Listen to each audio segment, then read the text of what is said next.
for the week of February 20th, 2022. Powered by Riverside. This is MoJoWeekly. I am John. The legend will never die. It is Josh.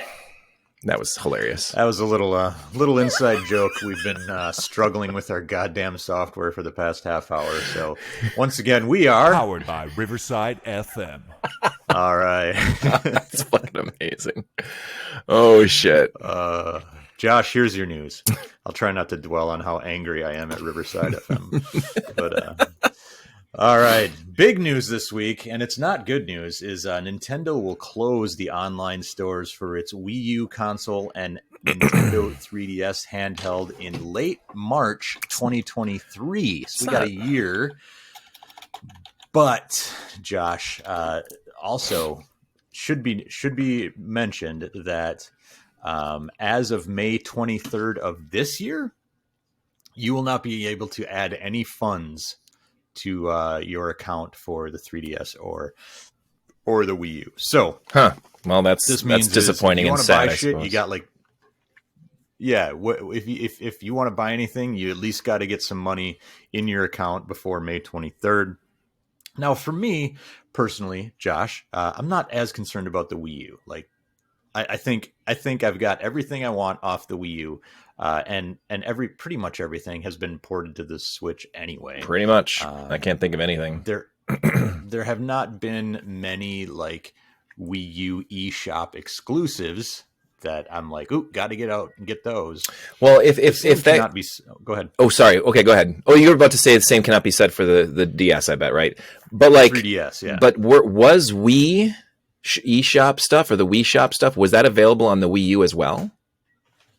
Because it was that closed down. Okay, then that's gone. Okay, well then we're not worried about it because there was a heavy dose of really cool shit on the Wii that we never got, and still it's in moratorium. It's just gone forever.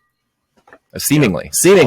All that awesome WiiWare stuff, like the Castlevania Rebirth. All the rebirths by Konami. The last fucking good thing Konami did. Jesus. Yeah. But the Wii U doesn't have that same thing, at least in my opinion. Dale, I believe, is going to talk about the virtual console stuff that's on the Wii U. Right on. Which is cool, and there's some great TurboGrafx stuff on there as well. There is, that's true.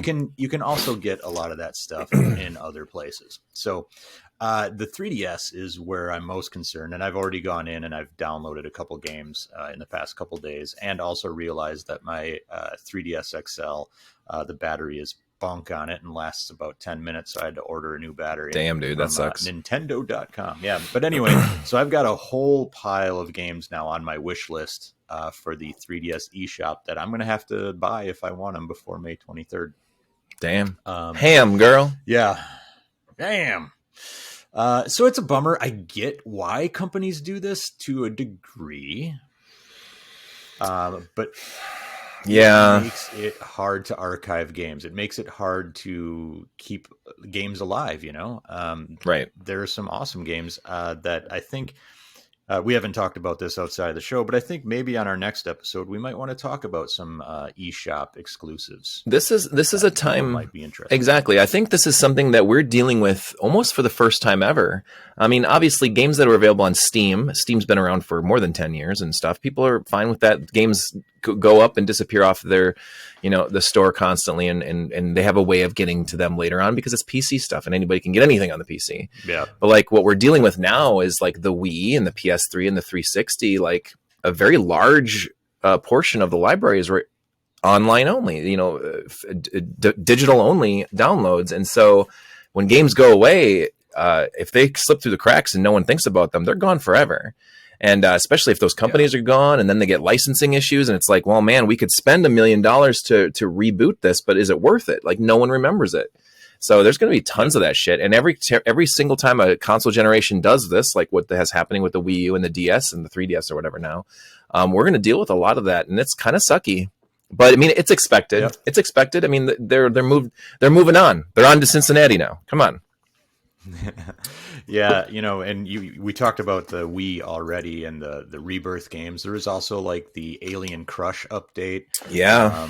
The Adventure Island game that, neither of them were like great, but Right. they were neat and they're cool to have.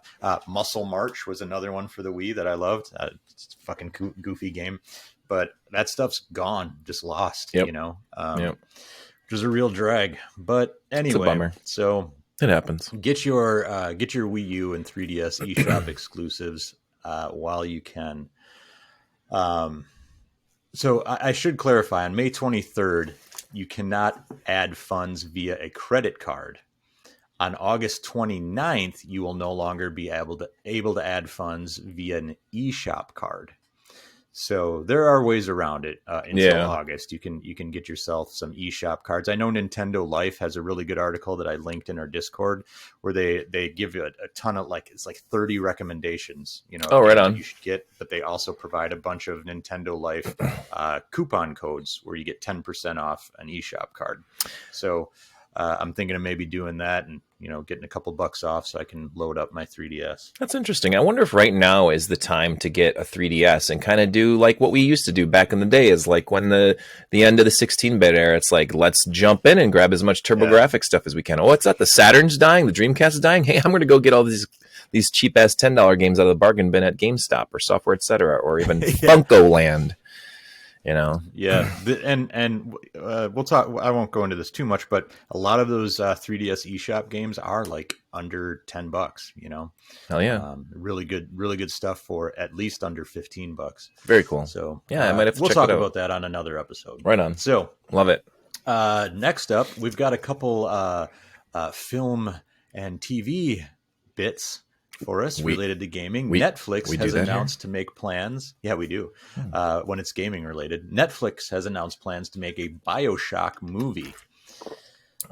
Cool. They provided zero details other than 2K Games and Take-Two Interactive will be, 2K and Vertical Entertainment will be producing it. They've worked on movies like The Ring and It. So, success stories there. Sure. It's just a film adaptation of the game franchise Bioshock. I like this. They've talked about this in the past, making Bioshock game or movies or TV shows or whatever. Right. I love the world of the original Bioshock games, like the first two. Never played it. Is it fun? Yeah, they're good. They're good. And I'm more interested in the just the setting. That underwater city setting that's all like Art Deco and 50s looking. Right. I really liked exploring that world. So having that in the form of a film, I'll check it out. Right on. In other news, Josh, how much did you enjoy that first season of Halo? I'd have to say it's one of the best shows I've ever fucking seen. Good, because it's getting a season 2. Thank God. Thank goodness. I don't have to worry anymore. I can take down my petition and my signs that I made to stand out in front of the courthouse. Good. That's good news. So would you say you're excited? It's right up there with the announcement of Peacemaker season 2. That's got me really fucking excited. Well, let's do this.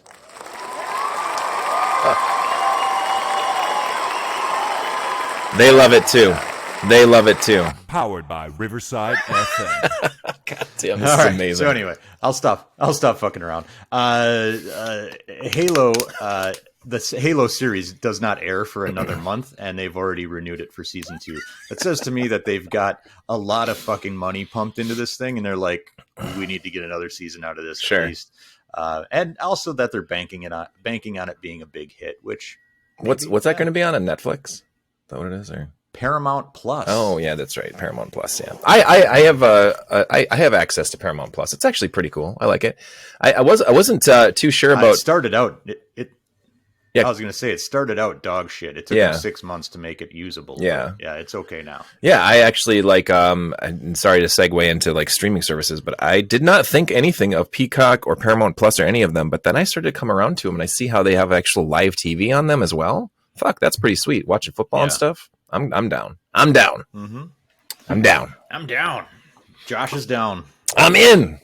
So anyway, you get another. We're getting at least 2 seasons of this Halo show. Cool. Next up, I've never watched it, by the way. Cyberpunk. Yeah. Never watched. Well, yeah, of course you haven't watched it. It hasn't been out. It's not out for a month. It's my favorite fucking show ever, though. Cyberpunk 2077 finally got its next gen update. I'm actually excited about this. Same. Did you play through it already? No, I played about 12 hours. I got about 12 hours into it and hit another game ending glitch where I was about an hour into a thing before you could really save it, and I was fucked. So, yeah. Oh man, yeah. Sounds like it's a gigantic patch. I think it's like a 50 gig patch or some shit. My PS5 wanted me to set aside 150 gigs so it could update the patch for 1.5 or whatever they're calling it for the PS4 version, and then also install the PS5 version just this last week. So I said, hey, whatever this company is, what are they called? Red Factor? Whatever. I don't know what the fuck. CD Projekt Red? But yeah, CD Projekt Red, who is not as cool as the original Red, who made Airzonk and Lords of Thunder, because those guys are fucking awesome. They didn't fuck up games like these clowns do. Anyway, I said, hey guys, why don't you just fuck off with the PS4 version and I'll just play the PS5 version now. And my PlayStation's like, oh yeah, that's a good idea too. And it looks, how does it look good? So, oh, nice. Yeah, I just saw the intro and I was like, oh man, this is next gen. Holy fuck, cool. So that's cool. So both PS5 and Xbox Series X, you get your high level changes to the game.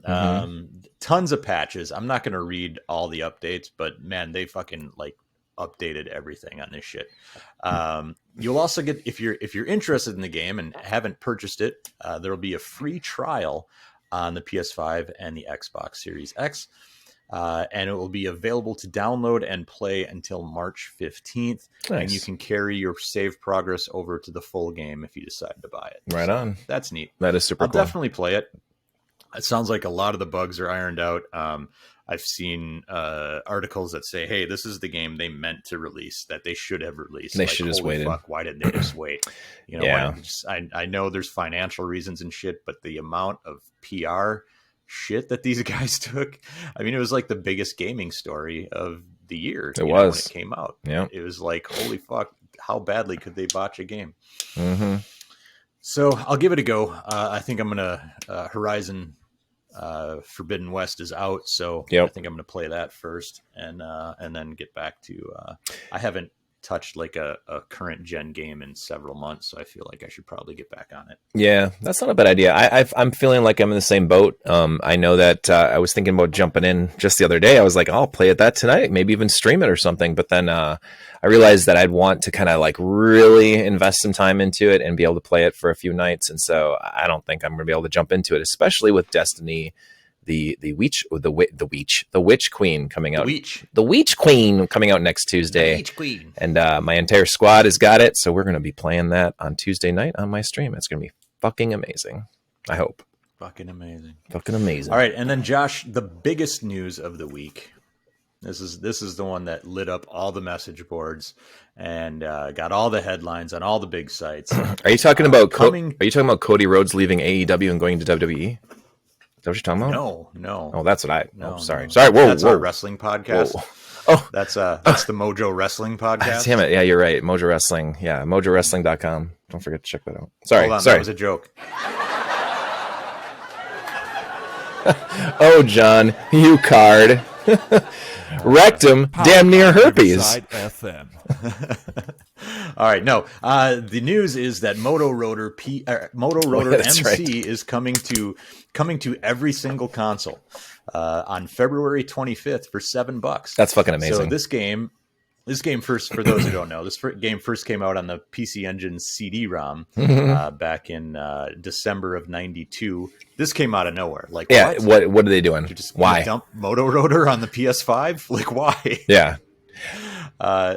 So it's a racing game where you play head to head against the computer or locally with a friend. You can play up to like 5 players on the Switch, 4 players on other consoles, but for whatever reason, they're letting you play up to 5 players on the Switch. So that's sweet. That's pretty cool. You get multiple cars and drivers, numerous tracks. Doesn't say how many, just says numerous. Yep. That could be 3 for all we know. That's numerous, man. That's a number. That is a number. And multiple game modes, including bumper car challenges. Yep. So here's the thing. There was a Motoroader 1 and 2, I believe, on the PC Engine, on the original Hue card, which are both, in my humble opinion, and I love my Turbo, you know that, but are complete fucking garbage. They are not fun games. Yeah. Not even the second one. The second one, they didn't fix anything. Like, if you're going to play a game that looks and smells and tastes like that, play Micro Machines on anything else. It is way better. However, Micro Machines MC on the Super CD-ROM is... Or Motoroader. Oh, sorry. Jesus, wow. Woo, hello. Motoroader MC on this Super CD-ROM is fantastic. It takes more it's more in line with like Super Sprint or Super Off-Road. It's that kind of game, and it does it well. Yeah. It's fun. It's got great music, good graphics, fun animations. This is fucking weird. For $7, I'm buying it. I know I am, but yeah, me too. I'm totally buying it. It's good. It's got that top-down perspective. Like you said, Super Off-Road is like a good analogy. Mm-hmm. And yeah, I'll check it out. I'll put it on my Switch, play some 5-player with my dumb kids. Do it. So yeah. So that is it for our news. It is time for the new releases. Powered by Riverside FM. This is the best thing ever. Kick us off this platform. They are. This is the best thing ever. All right, new releases. This is Josh's pick of the week. Destiny 2, The Beach Queen. Oh, yeah. Yep. For everything except for Switch. Probably, yeah. Wait, what? Yeah, duh. Jesus, well, yeah. I played on PlayStation. Even Stadia. It's even on the Stadia. Yeah, well, it's on everything. It's on anything that's basically a computer. Makes sense. Yeah. Monarch with a K for the PlayStations, the Switch, and the PC. Here's my pick of the week. This is one I'm excited about. This is Sol Cresta for the PS4 and Switch. Isn't that a shoot 'em up? It is a shoot 'em up. This one brought to us by Platinum Games. It's a new game in the Cresta series. Yeah, so I am excited to play this. Very cool. Are you planning on making that a part of Appreciation Month? I am indeed. I will be streaming it from my Switch. Excellent. So very excited to Voltron 3 ships together and see what we can kill. Excellent. Edge of Eternity for Switch. Very Martha cool. is Dead for all the PlayStations, all the Xboxes, and the PC. Very cool. Never Alone for Switch. Atelier Sophie 2, The Alchemist of the Mysterious Dream. Oh, yeah. That's a mouthful. All right. For the PS4, Switch, and PC. Grid Legends for the PlayStations, the Xboxes, and the PC. And then finally, a little game that nobody gives a shit about coming out to, I don't know, Xboxes and PlayStations. Nobody cares. Elden Ring. Nobody gives a shit, huh? Especially nobody that's listening to this show. Yeah, I'm sure. Nobody gives a shit. I've heard a lot of people are excited about that, huh? Yeah, I guess. I mean, it's just a little game. Oh, okay. All right. Everybody's going to be playing this fucker except for me. Is it a Soul style game? The Lost Dark Souls. It's an open world game in the Souls vein, right? So everybody was looking forward to this shit. Dave's going to be playing it. Zinsman's going to be. Everybody who's listening to this goddamn show is going to be playing it. Oh, cool. And we're going to be like, what? But sounds cool. Anyway. Okay. Coming up next, we've got Dale and his retro recap. Hey, MoJoWeekly listeners, this is Dale, and welcome back to this week's recap of the latest retro re-releases, remasters, and remakes. As always, credit for this goes to Mr. GSK from Retronauts.com and LimitedRunGames.com. Hey, you may have already heard from John and Josh by now, but just in case, I want to start off like GSK did by mentioning Nintendo announcing in March 2023, a little over a year from now, it will be discontinuing all Wii U and 3DS eShop digital purchases. There is a goldmine of retro virtual console games and retro remasters on there across many, many systems, so you have a year to stock up on them. With that out of the way, let's get to the retro recap. For physical releases, Assassin's Creed The Ezio Collection has been available on other platforms for some time, but is now available on Switch in physical and digital form. It collects Assassin's Creed 2, Assassin's Creed Brotherhood, and Assassin's Creed Revelations. It also includes the 2 previously released companion movies and all downloadable content and a special touch-compatible interface specifically for the Switch. Worth noting is this does not include the multiplayer modes that originally hit those games, and Assassin's Creed 2 is the only game available on the physical card, while the other 2 core games will have to be downloaded, so make sure you have ample free memory space. Well, Limited Run Games has outdone themselves with a deep cut this week. Do you remember the old SNK 1994 fighting game, Fight Fever? I don't either, but its sequel, The Eye of Typhoon, well, it was a Korean exclusive on the PC and 3DO? Well, now Limited Run Games has partnered with the South Korean company Viacom to re-release the PC and 3DO versions in one bundle, with an all-new localization, a ton of bonus goodies like hologram cards, manuals, strategy guide, and more for $115. And from what GSK elucidates on, this will help fund the announced Eye of Typhoon remake, so please keep your 3DO hooked up in anticipation for this long-lost 2D fighter. Moving on to digital exclusive releases, this week's Arcade Archives release is the 1989 Namco vertical shmup Dangerous Seed, available on the PS4 and Switch for $8. The background music you're currently listening to is from Dangerous Seed. This shooter has the player controlling 3 different ships as their form of lives, with the player's remaining vessels morphing together for the second half of the game. Moving on, I touched on the physical Limited Run Games pre-order release for River City Girls Zero on the Switch a couple weeks ago. And now that Super Famicom remaster of the Kunio-kun beat 'em up is now available digitally on the Switch for $15.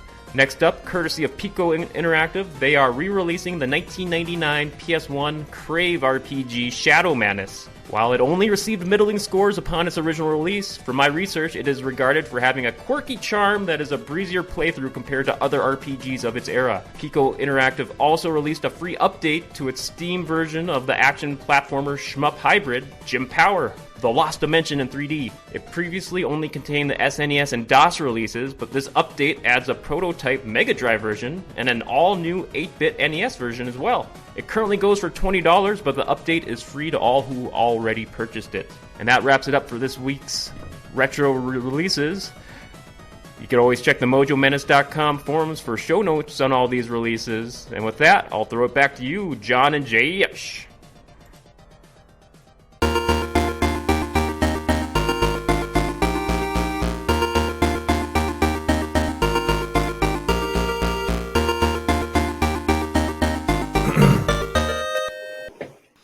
All right, Josh, Wow. It is time for the game Spotlight, and you've got it this week. I do, and we've kind of, it's funny, we sound like a couple of snerds, John. Snerds. Yeah, because you a lot of Super Nintendo. A lot of Super Nintendo talk lately, and it's been a thing too. I've actually kind of been going through a lot of the same feelings on my stream on Tuesday nights and Thursday nights.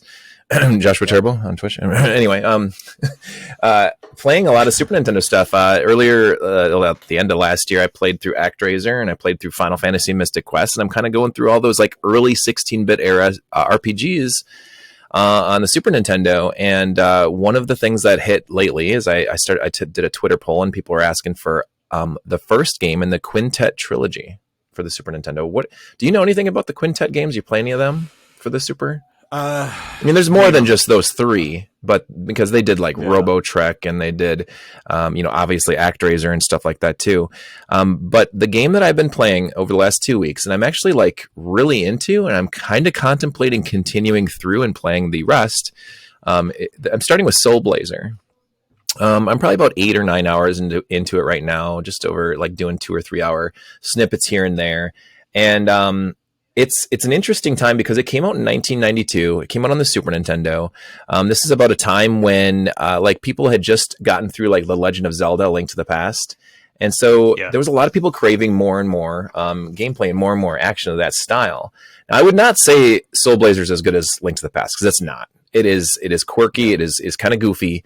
There's a few gameplay elements that I'm just kind of scratching my head at. Like, wow, what were they thinking? I think they wound up perfecting them quite a bit more in Illusion of Gaia, which was the second game in the series, and then the one that Illusion of Gaia I have played. Yeah, and it's great. I mean, a lot of people have. It was one of those Nintendo licensed RPGs where it was like Enix, Nintendo, and and Quintet put it together. And it was like, I remember they'd put like a whole Nintendo Power issue. It was like, it was on the cover and everything. It was like kind of out of nowhere. And it's like, this is the next big thing. You should try it out. And then I rented it and I was like, yeah, this is fucking amazing. But while I was playing it, and it doesn't have any storyline connection necessarily with Soul Blazer, but while I was playing Illusion of Gaia, and this is as a dumb kid, I don't know anything, I'm not reading any of this shit. I was like, God, this feels a lot like Soul Blazer. Like, there's a lot of similarities between these two games, and what like sound effects and the action sequences and the way that you draw the coins and the hearts into your character by like twiddling your little weapon or whatever. It's interesting, and it obviously uses a very similar engine as well, tweaked in certain ways. But Soul Blazer, the game itself, has a lot of weird similarities to ActRaiser. So basically what's happened is in ActRaiser, it's a half sim, half side-scrolling action game. In Soul Blazer, it's 100% action RPG. But what you're doing is you're going through these dungeons and these caves and these areas and stuff. You're unlocking areas, you're beating up bad guys, and you're unlocking the cities. So in Soul Blazer, you don't build the city from scratch like you do in ActRaiser. You just kind of unlock bits and pieces of it.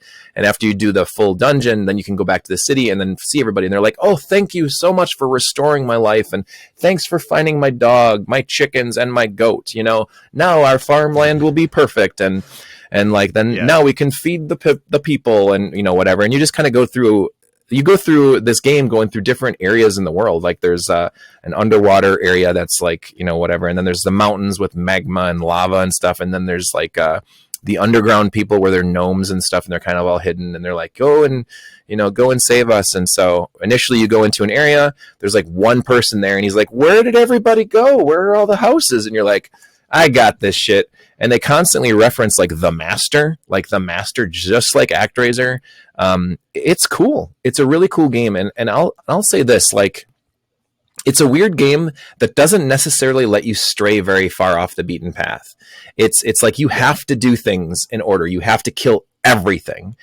Zelda, you can like, hey, I just got to get through this to get to the boss. You can leave enemies in the room and go through and whatever, unless there's a puzzle that has to be unlocked to get a door to open or whatever. But in Soul Blazer, it's similar almost to Gauntlet in this way, where like all of the bad guys come out of these little pod things and you have to kill them all until the pod thing lets you step on it to unlock more of the city. And while you're playing through the dungeons, you can pause the game, see how many more, they're called layers, how many layers of bad guys there are. And it's like, you'll go into a dungeon and it'll be like, there's 14 layers in here. Layers, Lairs. Not layers. Sorry, I know I'm probably saying that weird, but like, and then you're just, then you're just on a mission to find them all and you just kind of go through it. And once you get to that 0, you're like, boom, now we can go into the next area. So it's interestingly linear. There's no overworld map either. So like you jump from one dungeon or city to the next, and I think there's 6 total. There's 6 stones or gems that you unlock. And then once you have all 6, you can fight the boss of the game and stuff like that. So I currently have 4. I'm working on my 5th. And I don't know, man. It's a cool, like, nostalgic trip through an old school style of when the 16-bit era first was kicking off, and this style of game where it's like the graphics are pretty, but they're not like mind-blowing. The music is quirky and goofy at times, but there's really interesting, really some really good tracks in this game. But it's really funny. Most of my chatters, and this is Pickle Friction mostly, but he had said, he's like, God damn it, now I'm going to be humming the Soul Blazer city music all the rest of the night long because he watches the stream or whatever. He's like, God damn, this is the same shit that happened with Dragon Slayer. This is the same shit that happened with Final Fantasy Mystic Quest. I'm like, I'm sorry, but the music is catchy in these old school early 90s RPGs. It's kind of funny. And so there's one interesting thing. And one of the main reasons why I wanted to talk about Soul Blazer and this entire Quintet trilogy, John, is they have these little itty bitty little quirks in the games. And I think everyone should play them themselves to find them, to see how the games kind of tie up, how they link together. But the most important reason why this trilogy and how they all tie together is that in each of these 3 games, there is a dog named Turbo. What does that fucking mean, John? Come on. I don't know, man. Yeah, I like it. Exactly. Every single one of them. There's a dog that appears in Greenwood in Soul Blazer. In Illusion of Gaia, he's at the Diamond Coast. There's a dog. And then in Terra Enigma, he's Malin's dog. And each one of them, his name is Turbo. That's my piece. If one of the developers had a dog named Turbo. Maybe, or they really wish they could have put that trilogy out on the TurboGrafx 16. I mean, come on, it's got to be honest. Maybe, exactly. Yeah. All right, man. That is Soul Blazer. You ready for the last question? Oh shit! Yes, I am, my friend. And the last question Powered is by Riverside FM. God damn it! I should be waiting for this. Makes me laugh every damn time. all right. Last question, Josh. What is the best game you ever got out of a bargain bin? Oh, I think I remember this. So there's a lot. Shit. Okay, there's a lot, but the one that I popped in my head initially was River City Ransom. I think my parents got it for like $9.99 in a box, and it was just like, "What do you want?" And I was looking at games, and I'm like, "God, Double Dragon 2 is $50." And they're like, "Well, if you have $50, you can spend $50." And I'm like, "Fuck, River City Ransom, $10. Zexsize, $10." Like I was just going through, and I'm like, "Yeah, River City Ransom for $10 was that set my summer." Like that's what we did. That was the fucking best fight beat 'em up on the NES. One of the best beat 'em ups ever made, guys. Oh, it's so fucking good. Yeah. That'd be it. For sure. That'd be it. Otherwise, in high school, I found Gunstar Heroes for $15 at Pamida in Merrill. Pamida. That is Gunstar Heroes. A Wisconsin reference right there. That man. is, man. Last week I mentioned Earthbound and Chrono Trigger. I picked up at Oh, yeah, I think true. It was a Blockbuster Video in Myrtle Beach, South Carolina for $5 a pop. But Crazy. The reason I mentioned this question or brought it up is because Illusion of Gaia. I also got that in a bargain bin. Yep. This was like in I don't know, man. It had to have been like 95, 96, where you could go into a Blockbuster or a Hollywood Video, and they would just have a bin full of used games that they're like, "Hey, nobody's renting these anymore. $5, $10." And so I picked up a good chunk of my Super Nintendo collection came from those rental stores. And I got that. I got, Killer Instinct and, a bunch of other Super Nintendo games. Nice. So, yeah. So outside of the awesome find of Chrono Trigger and Earthbound, I'd say Illusion of Gaia. So Very cool, dude. that's it for this week. If you want to find more of our stuff, you can go to MoJoMenace.com. On the main page, you'll find links to our forums. Unless you're a Russian bot, don't sign up. And links to our Discord chat and a link to our merch store where you can get t-shirts, sweatshirts, hoodies, the whole deal. We got it all. We even have mugs, Josh. Phone cases. We got it all. Dude. I know, it's nuts. And then you can find us at youtube.com/MoJoMenace, where you're maybe watching this right now. I don't know. Maybe. Twitch.tv/MoJoMenace, and then all the social medias, Mojo Menace. Josh, where can they find you? All right. You can always chat at me. You can at me at _Joshua Turbo. Don't forget the underscore is the most important underscore in the entire universe. That's on Twitter. And most recently I had a Twitter poll asking what they'd like to see me play next. It was Soul Blazer. See, this is I'm a little broken. Soul Blazer or Crusader of Senti on the Sega Genesis. Riverside FM. And Soul Blazer 1. So let's get that shit going. What am I going to play next? Powered by Riverside FM. That's it for this Powered week. by Riverside FM. We'll talk to you next week. Bye-bye. That's the worst thing ever.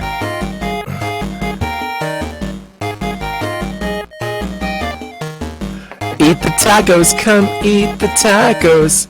Eat the tacos, come eat them up. Am I still going? Oh, eat the tacos, come eat them up. Eat the tacos, come eat the tacos. Eat the tacos, come eat them up. Eat the tacos. So I'm going to let you fuck with the fade out here, just so I can do this one more time. Oh, I turned it down. Oh, there we go. Powered by Riverside FM. that's Bye, spectacular. everybody. Bye.